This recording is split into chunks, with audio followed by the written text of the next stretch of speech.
Spencer Lazara for MMA Interviews. I'm alongside Mr. Hype or Die, Pat Barry.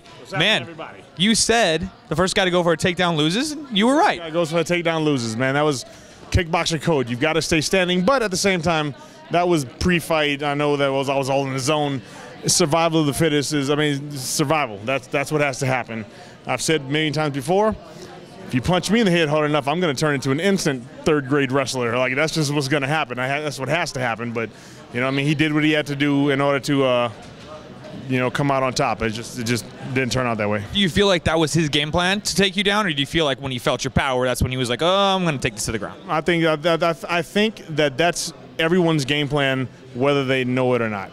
You look like everyone's game plan is going to be that. They might not. Everyone is, of course, we're going to start standing. We're going to fire, and I'm a man, and you're a man, and we're going to all just. But after the first one either hits you or flies past your face, I think anyone's going to go, yeah.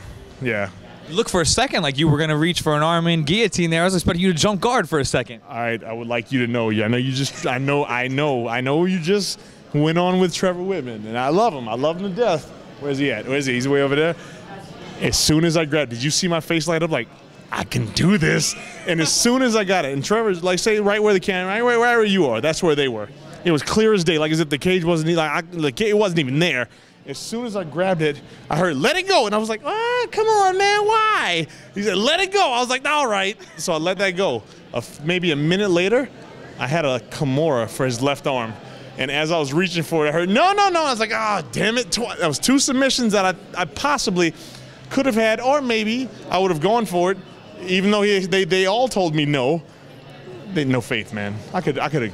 And you wound up in side guard too at the end of the first round. You maybe would have worked something for there. Is that when you had the Kimura? No. It was before. We're still standing when I had the left hand Kimura, or maybe I would have gone for it and then fallen on my back, and we'd be having a totally different interview right now. You were obviously quite emotional in your post-fight interview there. Talk about that emotion that came out of you. This is a hard ride. Everyone thinks, all you do is eat, sleep, and work out all day. Try it. It's not what people think. We might work out for an hour or two a day, but the rest of the day consists of just sitting there, just doing this and that. We're always on the route. We're always on the run. We're always on the road. We're always all over the place. And there's a lot of emotional up and downs that come with this. Whether these guys acknowledge it or not, or even notice it, I'm very, very, very conscious. I'm a very conscious guy. I know that I'm having ups and downs out of this world on a regular basis. And then when we come to these fights, I went away for training. I wasn't home with my lady, man. And then I'm away for the fight for a week. And after I got the news yesterday, the only thing I wanted to do was just go home. I just wanted to go home and give her a hug, man. Just like I said in the post-fight interview, if you've got kids, go hold them up like as if they're the greatest thing that ever happened to the universe. If you're lucky enough to still have your parents, give them a hug, tell them you love them. If you're even luckier to still have your grandparents, man, your cousins, your aunts, uncles, person sitting next to you in the seat next to you, these total strangers, just give them a hug and tell them you love them, man, because you never know what's going to happen when. At any point in time, someone could get struck by lightning, And you've had a little bit of a rough go finding training partners in a home gym and whatnot. How do you feel the home at Grudge there? Trevor getting you ready. I'm in between Grudge with Trevor Whitman, and he's got a barrage of bad dudes at that gym, man. Grudge is world renowned. Everyone knows about Grudge. He's got a barrage of bad dudes there. I'm between there and Greg Nelson's gym at the Academy with all of the wrestling and jiu-jitsu and grappling that you can think of, man. As soon as I can get Trevor to move to Minneapolis, then we will be complete. Yeah, everyone's like, you can get Greg to go to Denver, man. Denver's got no oxygen. We're not going back to Denver. Next time I'm going to just have Trevor and his family, his gym, just come in town for a few weeks instead of me going up there. That's ridiculous. Trading oxygen for a little more cold, I guess. You know what? Come and be cold. You know what? When you're cold is miserable. I have no idea who migrating across the Great Plains one day was like, yes, this is it. Maybe it was in the summertime because it's beautiful, beautiful summers. My only guess is that they went to sleep and had an overnight blizzard and got trapped. That's the only reason why they stayed there. But when it's really cold, even though it's death, you can still breathe. Denver, it's nice, warm, and beautiful everywhere, but you go, and none of it is air, and none of it is oxygen. It's the worst. You'll lose confidence in anything instantly. You throw 3 punches and go and have an asthma attack. I had no idea I had asthma. I do now. I know you're not going to call anybody out, but what kind of guys maybe stick out? What do you want to do next? When do you want to fight next? I'm going to go and elevate this right foot that Shane he took like a monster, man, because that was some gorilla kicks I threw. I'm going to go and ice it for a little bit. And, of course, naturally, I just want to fight. So right now, I'll fight anybody tonight in the building. I don't care anybody. I'll fight 3 of them. Give me a few days, and that'll be a totally different tone. But right now, I'm on top of the world. I feel like as if I could take anybody on right now in the lobby. Well, speaking of anybody, Cain Velasquez, Jr. dos Santos. Not them, though. Not them in the lobby. I hope I don't see them in the lobby. If I do, I'm going to get their autographs. There you have it. Well, who's going to win that one? Man, you know what? I'm hearing people are going to give me some ups and downs for this, bro, but I'm a Cain Velasquez fanatic. The first time I saw him fight in the UFC, the very first fight I saw him, I said, that guy is going to be the heavyweight champ of the UFC. Then he goes on to decimate 12 people, or however many. He became the champ, and along with this road that we're on, this is what we do.